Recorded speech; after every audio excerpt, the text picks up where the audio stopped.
राज एक बहुत ही खूबसूरत लड़का था।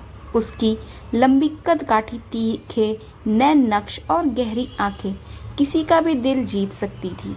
लेकिन उसकी खूबसूरती के पीछे एक अंधेरा राज छुपा था। राज को लड़कियों से प्यार नहीं बल्कि उन पर कब्जा करने का जुनून था, और अगर कोई उसके रास्ते में आती तो वह उसे ख़त्म करने से भी नहीं हिचकिचाता था। एक दिन कॉलेज के फ्रेशर पार्टी में उसकी नज़र आर्या नाम की एक नई लड़की पर पड़ी। आर्या बहुत ही साधारण और शर्मीली थी, लेकिन उसकी मासूमियत और हंसी में एक जादू था।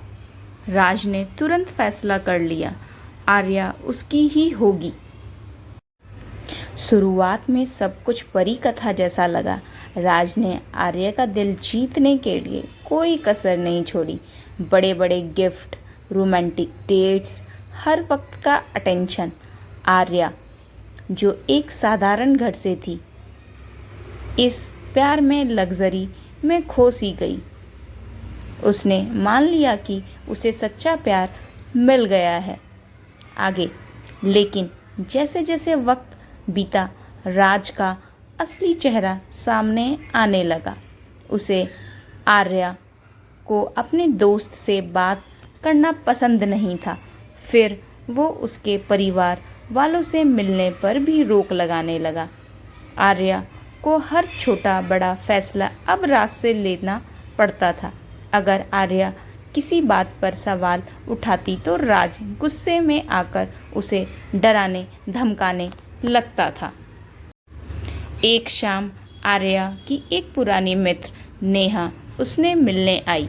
नेहा ने आर्या का चेहरे पर उदासी देखी और पूछ बैठी, तू ठीक तो है ना? राज का व्यवहार कैसा है तेरे प्रति? आर्या ने दबी जुबान में अपनी सारी परेशानियां नेहा को बता दी। नेहा समझदार लड़की थी। उसने आर्या को समझाया, ये प्यार नहीं जेल है, तुझे इस रिश्ते से बाहर निकलना चाहिए। दुर्भाग्य से उनकी ये बातचीत राज ने छुपकर सुन ली। उसके अंदर का जुनूनी कातिल जग गया। उसने नेहा को अपने लिए खतरा समझा। अगले दिन राज ने आर्या से कहा कि वो उसके साथ शहर से बाहर एक छोटी ट्रिप पर जाना चाहता है, ताकि उनके रिश्ते में आ रही दूरियां खत्म हो सके। आर्या ने मान लिया। उसे लगा शायद अब सब कुछ ठीक हो जाएगा। राज उसे एक सुनसान जगह पर ले गया, एक पुराने खाली बंगले में। जैसे ही आर्या अंदर गई, दरवाज़ा बंद हो गया। अंदर अंधेरा था। तभी अचानक लाइट हुई और आर्या की सांसें रुक सी गई।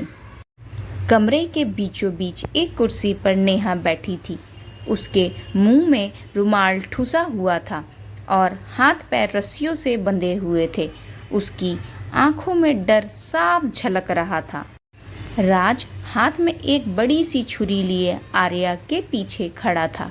उसने आर्या के कान में फुसफुसाते हुए कहा, तुम दोनों की दोस्ती इतनी गहरी है ना, तो आज तुम्हें एक सबक सिखाता हूँ।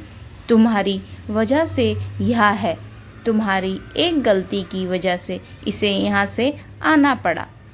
आर्या की आंखों में आंसू आ गए। वो चीखना चाहती थी, लेकिन आवाज़ गले में ही अटक गई। राज, प्लीज़ ऐसा मत करो। मैंने जो भी कहा माफ़ कर दो, नेहा को छोड़ दो। राज ने एक शैतानी हंसी हंसी। माफ़ी, प्यार में माफ़ी नहीं, सबक होता है, और सबक हमेशा याद रखने लायक होना चाहिए। यह कहते हुए वो नेहा की तरफ बढ़ा। आर्या ने आंखें बंद कर ली। उसने एक भयानक चीख सुनी, लेकिन वो चीख नेहा की नहीं बल्कि राज की थी। दरअसल नेहा ने चालाकी से रस्सियां ढीली कर ली थी, और जैसे ही राज उस पर हमला करने झपटा, उसने जोर से उसके पैरों में लात मारी। राज संतुलन खोकर जमीन पर गिर पड़ा। छुरी उसके हाथ से छूटकर दूर जा गिरी। इतने में ही बाहर पुलिस की गाड़ियों की सायरन बजने लगी। आर्या के जाने के बाद नेहा के परिवार वालों को शक हुआ था और उन्होंने उसके फ़ोन की लोकेशन ट्रेस करके पुलिस को बता दिया था। पुलिस ने अंदर घुसकर राज को गिरफ्तार कर लिया। उसकी खूबसूरत आंखों में अब प्यार नहीं बल्कि एक सनकी और हारे हुए इंसान की नफरत थी। आर्या और नेहा एक दूसरे से लिपट कर रोई।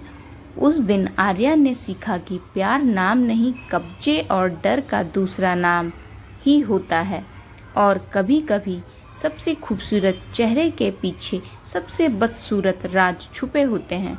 राज का प्यार वास्तव में एक कातिल का प्यार था। Thank you. अगर आपको ये कहानी अच्छी लगती है तो प्लीज़ लाइक, शेयर, कमेंट करें और चैनल को सब्सक्राइब करें। Thank you.